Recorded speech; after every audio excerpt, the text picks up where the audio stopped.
Hello,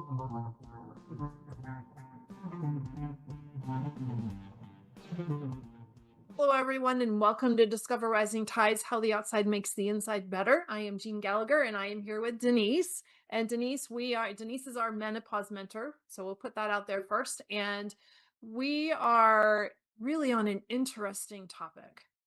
So tell us, we're going to talk about number 2. So if you haven't heard number 1, go back to the show before and watch number 1. So here's number 2. Okay, Jean, you just said we are going to talk about number 2. Okay, I'm going to help us go back to where we actually were. Okay, so the first, we are talking about the 4 agreements for menopause. At the last, we talked about the first agreement, number 1, which was being impeccable with your word. And I think it's really important just to reiterate that your words have power. The words you say to others, the words you say to yourself, use them to lead yourself back to you, who you are, who you want to be, who you are becoming. So, moving right along, this week, agreement number 2 is don't take anything personally. Now, in the book, The 4 Agreements, the author Don Miguel Ruiz, he's written this from ancient kind of traditional history of, I don't remember if it was the Incans or the Aztecs. So very different perspective. What he's written, and really this was supposed to be a way of finding a path to freedom in our lives. I've turned it towards making it a path to freedom through menopause and the transition and into this next season of life. Which So, honestly is incredibly applicable. really is. It is. And it just, I was rereading the book. I found it on my bookshelf. And I didn't remember, I was like, what was the last agreement? What was the last agreement? So I reread the book and I just saw it in a very different light, right? When I read it when I was in my 30s or maybe early 40s, I was in a different phase. I was in a different mindset. So it's interesting how as you get older, your experiences really change the way you think about things. So don't take anything personally. We're going to apply that to your body. Okay, your body is not betraying you, right? It's not becoming, it doesn't want to be somebody else. It doesn't want to do, it doesn't want to be, younger you. What it's doing is it's actually communicating, which kind of goes back to the impeccable word, but it's communicating. So you're doing the things that you're supposed to do, right? You're exercising, maybe enough, maybe not. You're eating, maybe well, maybe not enough, right? You're trying to do the things, right? As we're going through stress, career, whatever it might be. But we know our weight could be creeping up. We're not sleeping, all the things. One of the things, what I think is important to notice, it's not your fault. So that's don't take it personally. It's not something you are actually doing or not doing, right? It's just what's happening. So if your partner says to you, you seem different lately, or like my husband said, arms on my shoulders, Denise, something's going on with you and we got to figure it out. Still think he said you're driving me crazy, but he says not. But It's when what you heard. that's what I heard. Like that's part of my mind. It was 17 years ago, so that I remember what I remember. Right. Or when a colleague comes up to you and asks if you're okay, and you're like, "Yeah, I'm fine." Catch yourself snapping, right? These things sting. Like they hurt. Like when Mark said that to me, and I know he came to me very lovingly, but it hurt. Like I didn't want to take offense because I knew where it was coming from, but it was hard at the same time not to take offense.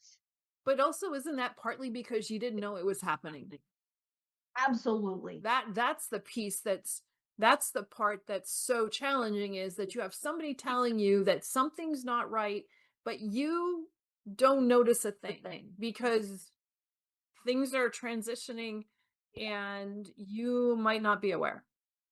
So you do And I take think that personally, like, I'm I didn't notice, so now it's also my fault because I didn't right, notice. again, I could have fixed here's it the if I thing. knew, right? Right, here's the thing. They're not wrong, Right. but neither are you, right? Correct.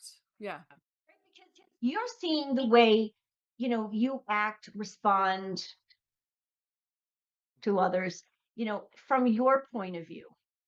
And you may know something's going on, but you can't put your finger on it.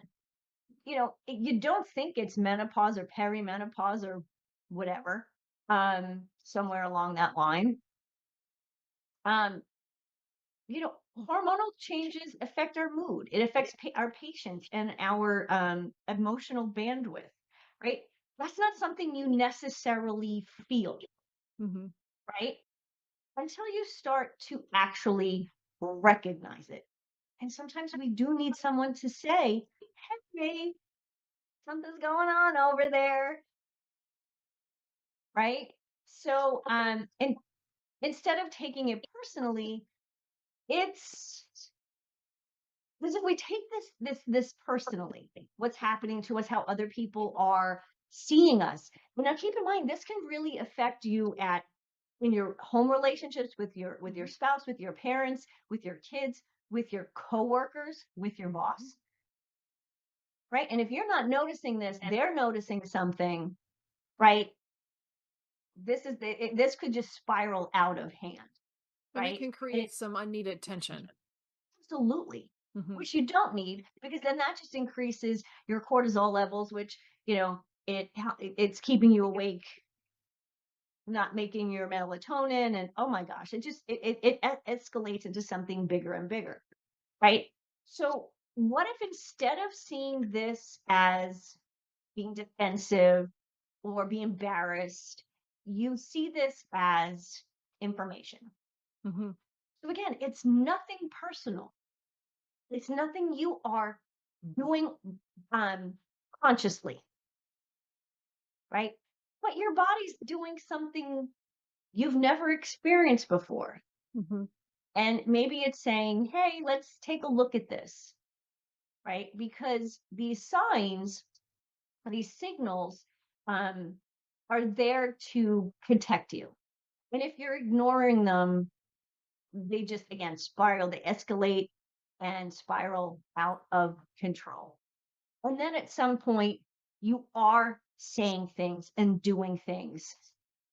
And again, it's not that you need to take it personally, but now somebody else may be taking what you're saying and how they're reacting personally. Right. And they Yeah. need to listen to what we're talking about here too. Exactly. Exactly. So what are do you think are would be some of the signals that need to be recognized? So I think first and foremost is to be able to step back and accept, listen to what people are saying. No judgment, not on them, not on you. Mhm.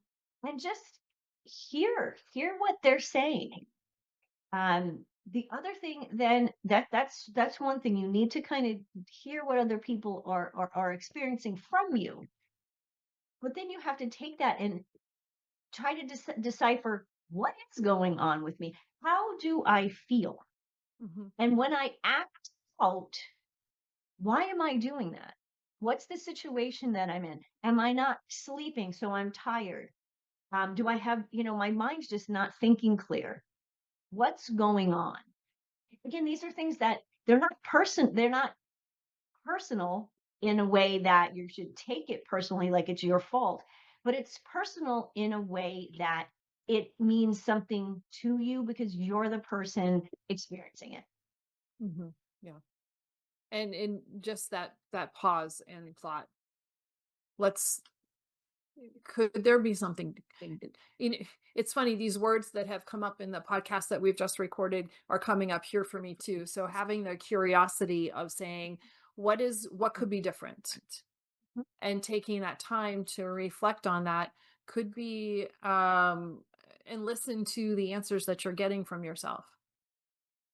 Absolutely. We don't take enough time to sit back, reflect, right? We talk about journaling.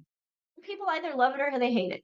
Mm, They think it's like, when you're in high school writing, Dear Diary, today I did blah, blah, blah, blah, blah, blah, blah. But journaling really is about getting your emotions out. And sometimes we can, as we're writing in a journal, the emotions that come out may surprise us. mm, yeah. So I think, and to kind of wrap this piece up, instead of taking these things personally, you can actually take it seriously to help yourself move forward, understand what's going on in your body, when to search for information, or that's an opening to search for information, good information, Mhm. and then to be able to decipher what your next step is. And then find somebody like Denise to talk to about it. Thank you. Thank you, Denise. This is such an important topic, and I'm looking forward to number number three for those watching YouTube. Number three and number four for Yes, um, the four agreements of menopause. So thank you so much. definitely. Thank you. Hello, everyone. This is Jeanne Gallagher, Discover Rising Tides, and I want to just take a moment to talk about my friend Denise Segal. I am honored to call her as a friend, and I'm so grateful that she gives us her insight during our shows each show and talks about healthy living, eating real food. You hear Denise say, "Eat real food" a lot. Well, she means it, and she knows what she's talking about. She is an amazing healthy living coach, curator at Living Healthy List. And if you ever have any questions about what is real food? Why does it matter? How does that apply to me? How do I change? What do I need to do? How do I even create a healthy living shopping list? Make sure that you call her. She is your healthy living coach.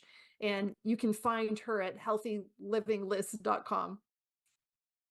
Hello, everyone, and welcome to Discover Rising Tides, How the Outside Makes the Inside Better. I am Jeanne Gallagher, and I'm excited for you all to be here. If you're listening to us on your favorite podcast platform and you'd like to see our happy faces, switch on over to YouTube and like and subscribe, and you can watch us gab at each other over there.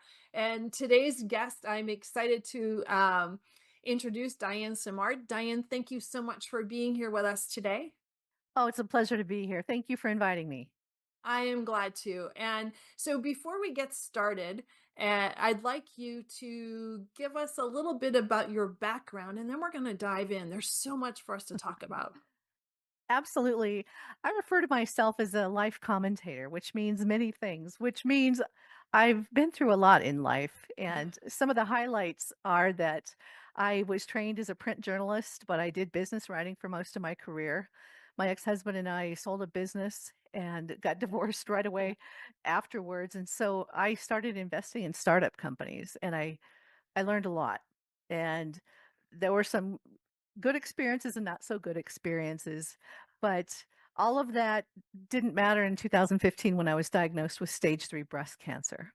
And that led to a transformation of me as a person. It allowed me to find my voice because what I did was I focused on what I call the intersection of mental health and cancer, and Mm, actually a deficiency or a lack of mental health support when it comes to cancer care. So I have now devoted my life to that. I no longer work full time, but I founded a specialty here in Denver, Colorado, at the University of Denver that trains future licensed clinical psychologists how to work with cancer patients and their caregivers. And so I'm focusing now on the next phase in that. So I refer to myself as a life commentator. I've written 3 books. I blog.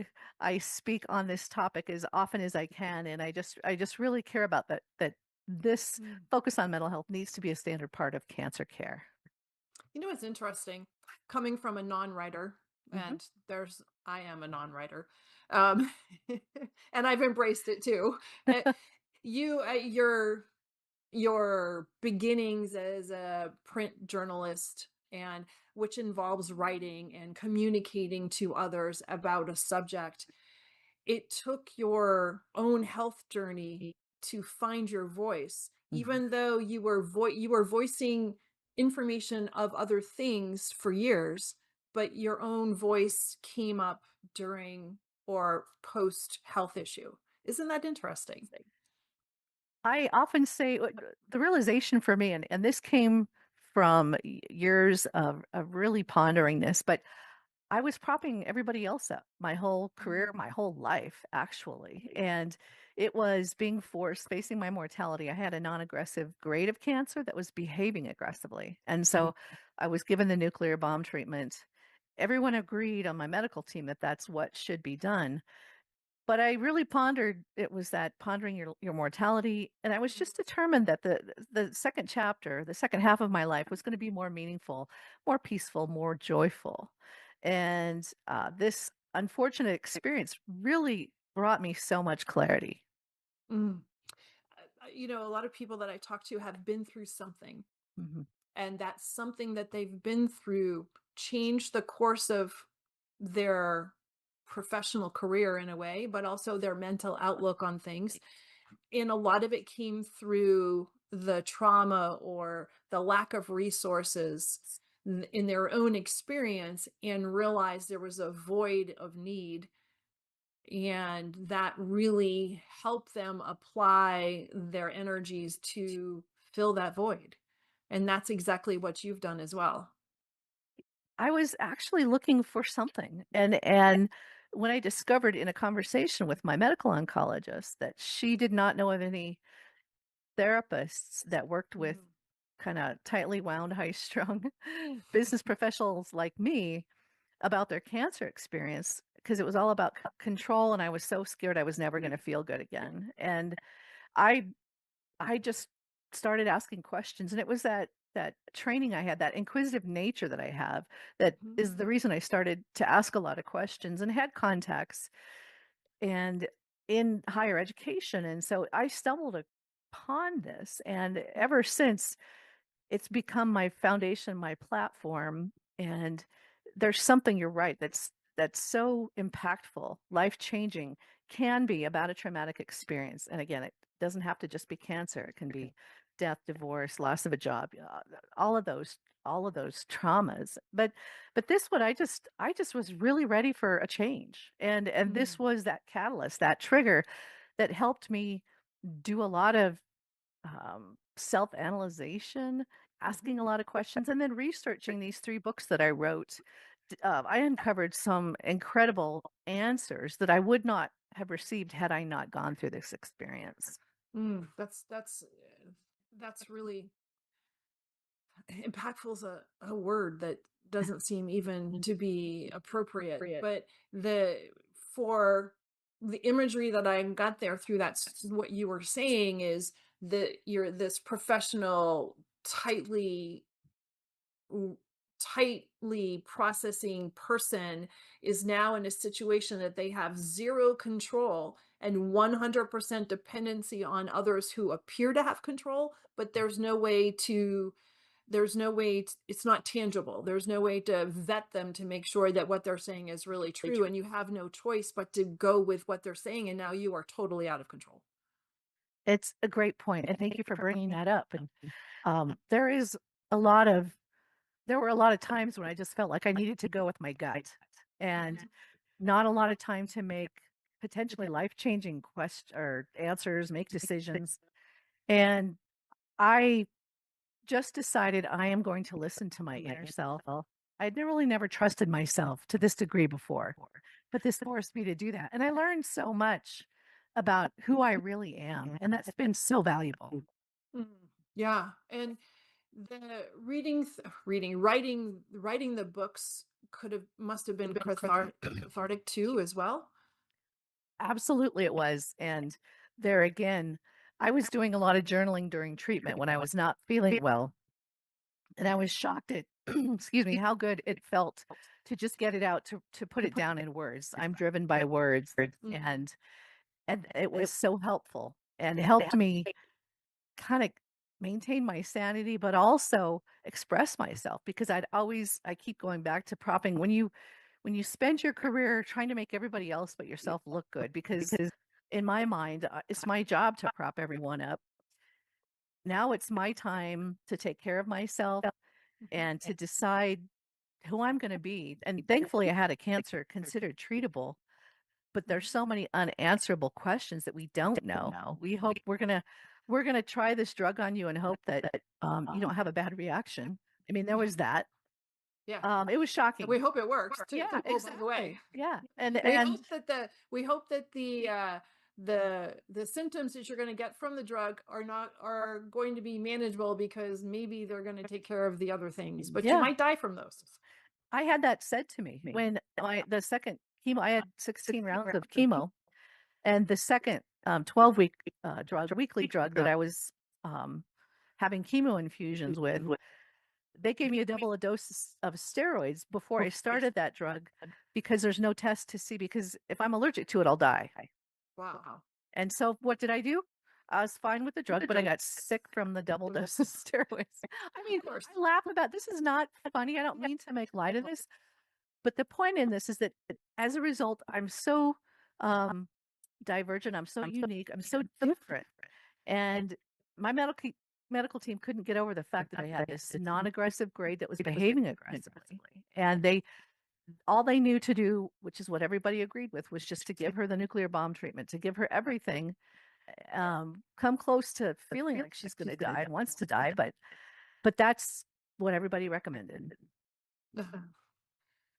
And through this process, it made you realize that there was a need on I'm going to say non-medical because it's more mental, Mhm. right? There's a need for the support of because how your brain, how your mental state is going to directly affect your body's ability to heal. Absolutely. 100%. And that has been proven. And so, and better research is coming out every day that shows that and it's not just during treatment, it's the first few years after treatment ends is so important for adhering to medication, doing follow-up testing if you have those, and just continuing to stay on top of this. And some really startling recent research is showing that there can be um, not very good consequences if you don't stay on that. And that can be people just want to be done with cancer. They don't want to take any more drugs. They don't want to go see these people. And it can have um, just not very good consequences. It's so sad, but it is so important to take care of those emotions. And again, we're talking anxiety, depression, distress are the three most common symptoms of trauma as it relates to cancer. But there are others. There's new mental health disorders that are triggered sometimes because of this experience too. Once you were on the other side of your medical experience, how did you embark on this journey? I actually started before treatment ended. And the reason that Somehow that what doesn't surprise me. I know, little underachiever here. Yeah, right. I needed something. I needed a life raft. I really was looking for something to get me out of my cancer funk. And I just started to make phone calls and have meetings. This specialty that I founded, we announced it to the public 45 days after treatment ended. I mean, we got to work. We were working on it while Wow. I was still going through the last 5 months of treatment. And it was just and right away, there at the University of Denver at the Graduate School of Professional Psychology, we noticed that students that wanted to get into um, this is a PsyD degree, is what the doctorate degree is called, they started applying to get into this school because of this specialty, this oncology Wow. psychology specialty. And I'm so honored that in the 11 years since, over 600 students have taken some of these classes that are now under the behavioral health specialty. Wow. And so there are practitioners of all master's levels, doctors, psychiatrists, psychologists, social workers. I'm doing a lot of work with social work now that do want to work with those that are impacted by cancer, and again, it's not just the person who's going through it, it's caregivers, it's family members, and then and because there just are unique aspects to this experience. And I love particularly the social workers because they are trained to be navigators of all kinds of things. That's just their approach, is to help, and that is so very much needed when it comes for me. I mean, the questions, the how do I organize, how expensive is this going to be? And sometimes there just aren't answers. I heard that a lot. We just don't know, and we won't know. Uh, this is Everybody on the medical side agrees this is the best way to go, but we won't know until we're done whether it was effective. And that's just, Right. I think with technology continuing to improve, AI, if applied properly, the capability of future quantum computing, that could all be goodness, because that kind of horsepower computing capability is needed to be able to map out my DNA to know what's going to work, and you just don't know. So Yeah. it's still it's I wouldn't say it's a small part, and it's an important part, but there are research is showing that there are better outcomes when you do focus on the mental health when it comes to a cancer experience. The other piece of the mental health that must be necessary is the mental health of the doctors Oh, going through this too, because y- yes, it's devastating for the patients as they're working through this, but the other challenge I would think would be there are the doctors that are actually having to give the message of, we don't know, right. Yeah. or this should work. Yeah, we hope so. Um, Yeah. and again, I would add to that's a brilliant and a very accurate observation, but there's also the concerns over liability Right. and them not be, I would just, I wouldn't say, because I have a bizarre sense of humor, but I actually asked my oncologist once I was finished with treatment. I said, I'm a words person, so this really matters to me, but am I technically medically cured? And she said, Diane, calm down. She goes, you became a survivor the day you were diagnosed. I was like, okay. Um, but technically you're in remission. And that's all she would say. But I met and continue to meet plenty of people who are they use the term free of cancer. Cancer, I'm cured. And again, I can't comment on that because I'm not the smart person in the room, but that the way that we communicate about this can be very misleading. And so I'll just leave it at that. But that's just shows the Mm. complexity of this topic. And some people, friends that I have who've been through cancer experiences, I am never to even ever bring it up to them. They don't want to Wow. talk about cancer. And that's their choice, and that's fine. And so you have to I always have to kind of dip my toe in the water and see what the temperature is, because you can't assume everybody's experienced and processed cancer in the same way. That's true. Very true. And because a lot of that comes from whatever their personal background or their exposure to anything, whether it was traumatic or non-traumatic throughout their lifehood, that would affect how they process their current situation. Certainly, certainly. And I would add that I don't even focus on this is the proper way to process your trauma. I don't know that. It's all Mm. so specific to an individual. A lot has to do with you kind of reference this, the number of traumas that you've had. And sometimes for someone who's had a lot of trauma, this is particularly difficult because there's so many triggers now that come up, and it's just heartbreaking. But the way that our healthcare system works, the way that cancer care works, is the most efficient, sometimes economical way, is to assume that we all should be treated the same way. Mm. And we just can't handle the complexities. The system, it wasn't designed for that, I should say. So you launched the program, Mm. successfully launched the program. And how has that, when was that when it officially went into place, and how has that, what's been the butterfly effect of that, and how has the program evolved over time? Yeah, thank you.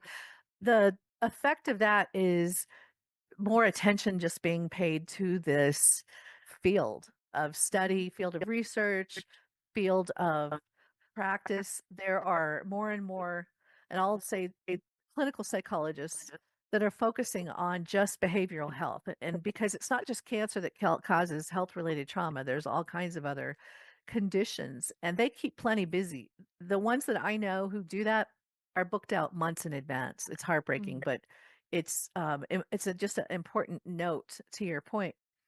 There are also some who are choosing to become social workers, which is fantastic because um, that doesn't require 4 years of study. If you're going for your licensed clinical social worker degree, uh, and you can get in front of clients sooner. Some choose that path because they just want to start helping sooner. One of the challenges I'm now starting to help address is what I call the next phase of this specialty, and it's called cope care. It's also at the University of Denver in their graduate school of social work, and so they are through the lens of health equity going to address in and pursue policy changes that start to introduce, and they're going out and grabbing all this important research that's been done, some of which has happened through this specialty that I founded, and are starting to work with state legislators to build, to introduce bills that could start to, for example, require that mental health services or a certain number be covered in certain states. It just depends on the situation, but we have so much good data now that it's time to start trying to bring everything together and to start to show and pursue that a change is needed when it comes to, and I'm talking about standardized cancer care, because many care centers now offer mental health support in whatever way that they can. But I'm talking about standard cancer care. So that is going to take a long time, but I think that's the logical next step because I believe, because it's been shown to be true, better medical outcomes are achieved, which could mean it's less expensive. It could mean a lot of positive things if we focus on this area of mental health. Isn't it just incredible that, the whole butterfly effect piece, because you were sick, this all happened? Yeah. So impactful. I do try to find one of my mantras is about, finding the good. There's an unlikely gift in every circumstance, right? You just got to find it and sometimes really search for it. When I was in the deepest, darkest days of treatment, spiraling into depression and thinking about maybe I should just quit chemotherapy early because so many people had told me they had a loved one that stopped it early and they're fine. Yeah. And what I learned is that I mean, that's great, and that was their decision, and they have that right. The way that my track record was, I just didn't fit the parameters, and I didn't have a good feeling that if I made a decision like that, it was gonna have a good outcome. Mhm. And so I worked with a lot of engineers, a lot of data. I myself am not a numbers person, but I tried to think about this logically. And so I had the cancer gene test. I don't have any cancer genes, finding out now that that may or may not mean anything. But I took what data points I had and I just decided, okay, I think I have this feeling and relying on that intuition that I think I need to do full on because this is just behaving not just weirdly, but unpredictably. And Mhm. so I did that and I'm glad I did that. But I'm also glad that, as you mentioned, I chose to channel this, and I was just determined to find some kind of meaning, some kind of life change from all of this, and it was the most afraid I've ever been. There's no cancer in my family. I didn't have really any experience with it, and, oh, by the way, I was medically launched into menopause, chemically launched into menopause, and at the same time going through chemo and all of this treatment, and life was changing for me and there was nothing I could do about it. So I just decided to figure out a way to embrace it, not be happy Mhm. about it, but to channel it into something that could help be impactful, have a more positive outcome for others and to just be a catalyst and a voice and apply those skills that I had honed working for corporate America into bringing this message to more and more people. And that's what I've done. And that brings that piece of control back to you. Right. Exactly. Mhm. Exactly. And for the greater good, as you put it. Thank you. Now, you also tell me about your books. Thank you. Yeah, when I in 2015 when I was diagnosed, I was not on social media yet. I was too paranoid. So I was just sending email updates out to friends and family, and it was, I think, because of the way that I was trained, they found those to be particularly not just helpful but interesting. And so I kept sending out updates and I kept journaling. And a dear friend suggested that, maybe you should just turn this into a book. Mm. And I thought, there's so many books written. Nobody's going to want to hear my story. No, no, no. We really want to hear. You've done some really impactful things. You've also done some bizarre things and some dumb things, some funny things, actually. And they just love to hear these stories. So the first book that I wrote was called The Unlikely Gift of Breast Cancer, and it's about my year with breast cancer. And it's not a do this, don't do that book. It's actually the book that I wish that I had to read when I was speed reading all these breast cancer books. And it's just my story, and it has a lot of backstory. It's written in memoir style, and it talks about why the influences from childhood really impacted the way that I dealt with this. And there's some interesting stories. And then the second book that I wrote is called Heal Forward. It's this is that book. And those are my legs on the cover because I just got laid off from corporate America and I was really angry. So as I say, that was my way of giving corporate America the middle finger. But it's a compilation of other people's stories who've been through traumas in their lives and how they channeled um, those experiences into something impactful. And then the last book that just came out last year is called Unlikely Gifts Unwrapped, and it's the sequel to the first book, and it covers the 10 years after my cancer treatment ended, and again talked about my approach, how I rebuilt myself, transformed myself, started over, if you will, and channeled this whole experience into not just this specialty that I founded and what I'm doing now with my advocacy work, but how, in reflection, it really changed me. How Mm. how I go into PTSD dreams, and COVID happened during that time. So, interesting, inspirational, but it's not a do this, don't do that, or it's just here's my story and how I dealt with it. It's you are fortunate that you have the ability to put all of these feelings and thoughts and needs and wants into words just to get them out, but also to share with others as well. Thank you. It's a unique combination. I agree, uh, I feel so blessed in a way. And again, I don't wish cancer on anybody, but it was that experience that was considered treatable, but it allowed me to kind of finally everything came together, and I could apply everything from connections and wisdom and knowledge and writing skills to this one experience and really have powerful meaning and impact on myself. I am not at all the same person, and I like myself so much better now.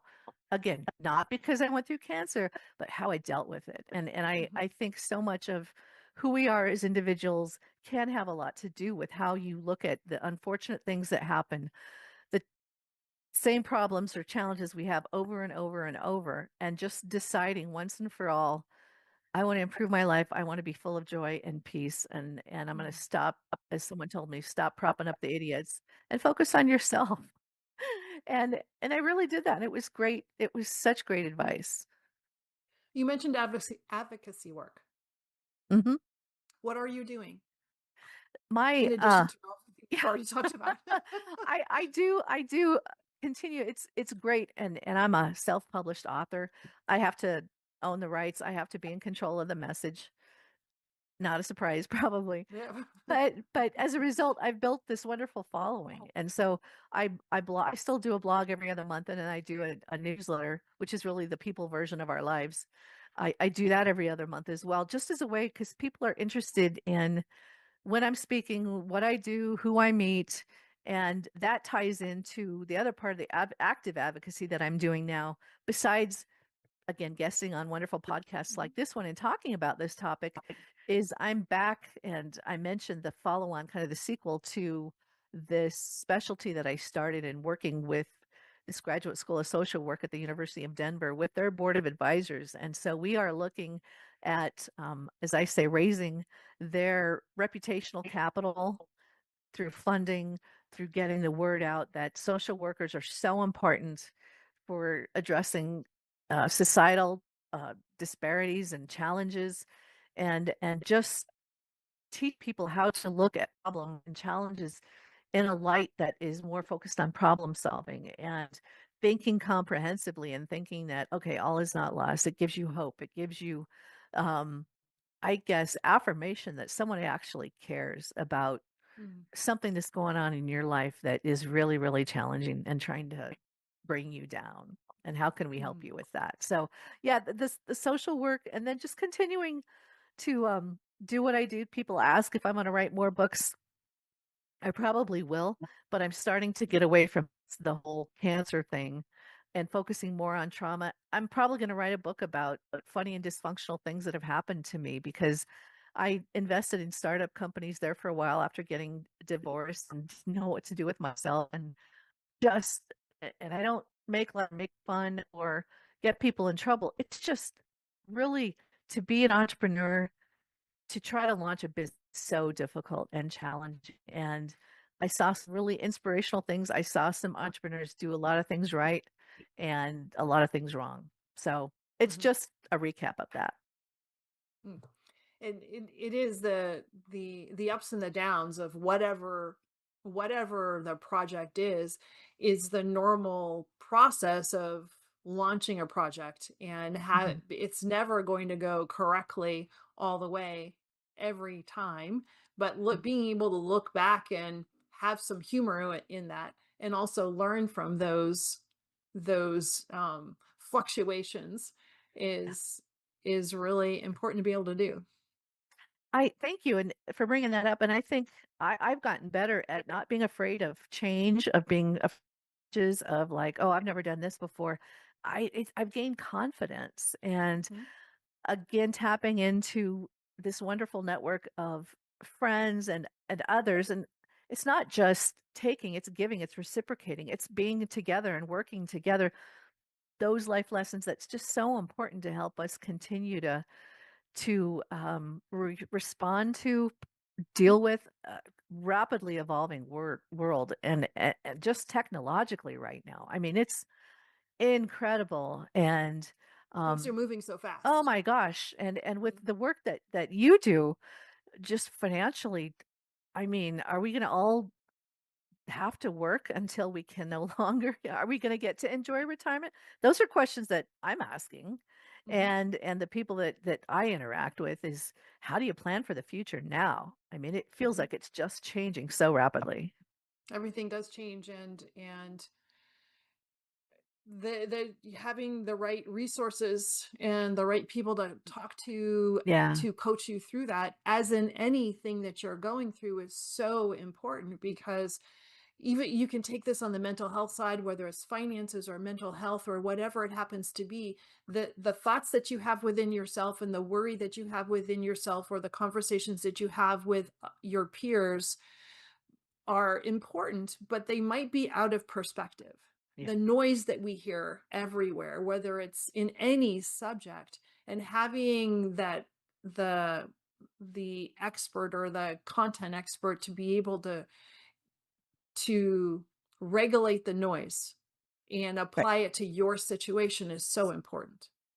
Thank you. I do, just to kind of summarize that many readers, followers, friends, people that I've met that I don't know have just said, thank you for helping me feel like understood. Mhm. And because not a lot of people want to talk about cancer, especially after treatment has ended. And Mm, they, like, why do you still want to talk about? Well, because it's going to be with you for the rest of your life. There's just so much about this particular experience that is so unique. And mhm. just to be able to recognize that, but yet to understand. And sometimes people don't even want to bring it up because they don't want to hear a long time. It's like, oh, you're still dealing with cancer. Well, it has had quite an impact on me. And, Mhm. I still go back and see my oncologist every year. I don't have to, but I choose to. It's just Mhm. important for me to keep it all in perspective. And I think a Mhm. healthier perspective, I would like to think, but it's a big part of my life. And what are the next steps for you? Where are things moving in what direction?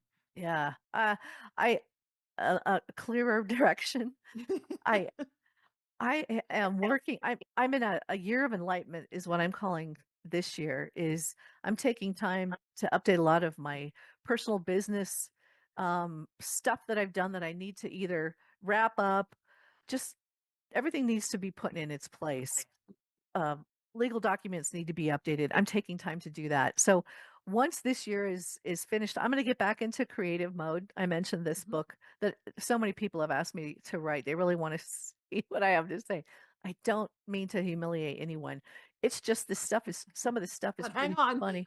I grew up in a town of 80 people in central Nebraska with a 75-year-old woman for a kindergarten teacher that was born in 1895. Yeah, there's some stories there. And I just want to go back and capture that, not so people have this biography of who I am, but some of this stuff is just people do find interesting apparently. There's And a I lightness to that as yeah, well. exactly. So just to celebrate at least to this point some of the unique experiences I've had, which unfortunately includes cancer. But again, if channeled in a healthy way, processed, um, good things can come of it. And Mm, it's not guaranteed. It just was really what it taught me was the importance of remaining in touch, being in tune, communicating with people who understand and are empathetic to what I'm going through is so mm, important. mm. That's amazing. And so Diane, how do people get in touch with you? The best way is through my website, which is dianemsimard.com. You can contact me that way. There's more information about my advocacy work. Can purchase the books through my website, and I'm just going to continue to put myself out there for anybody that wants to talk about this topic. I just so appreciate you reaching out to me and Mm, inviting me on because this is something that has gotten more attention, and I believe and hope will continue to get more attention. A lot of wonderful people, each contributing their part. And I think it's time now to start to take all that good work and start to memorialize that and to show that when it comes to cancer, there's so much cancer. And more younger people are getting diagnosed with cancer mhm, that we need to look at the way that we treat this particular health condition and to start thinking about I wouldn't just call it life after cancer, but there's a lot of that trauma that can impact a person's ability to have longevity, to be able to process trauma in the future and not be haunted by these triggers of, such a frightening experience. mm.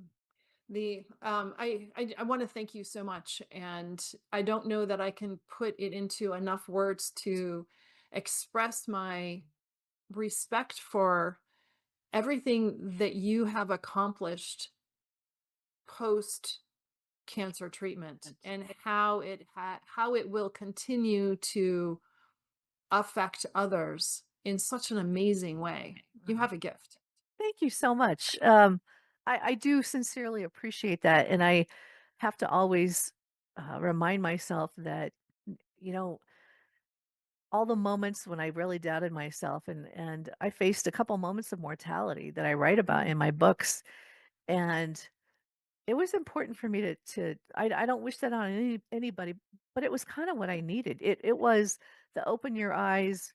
Maybe I have a voice that I'm not using and channeling properly, mm, and I need to do that. And so what more goodness can I help bring into the world? Because Lord knows we could sure use a lot of that. And that's my driver now.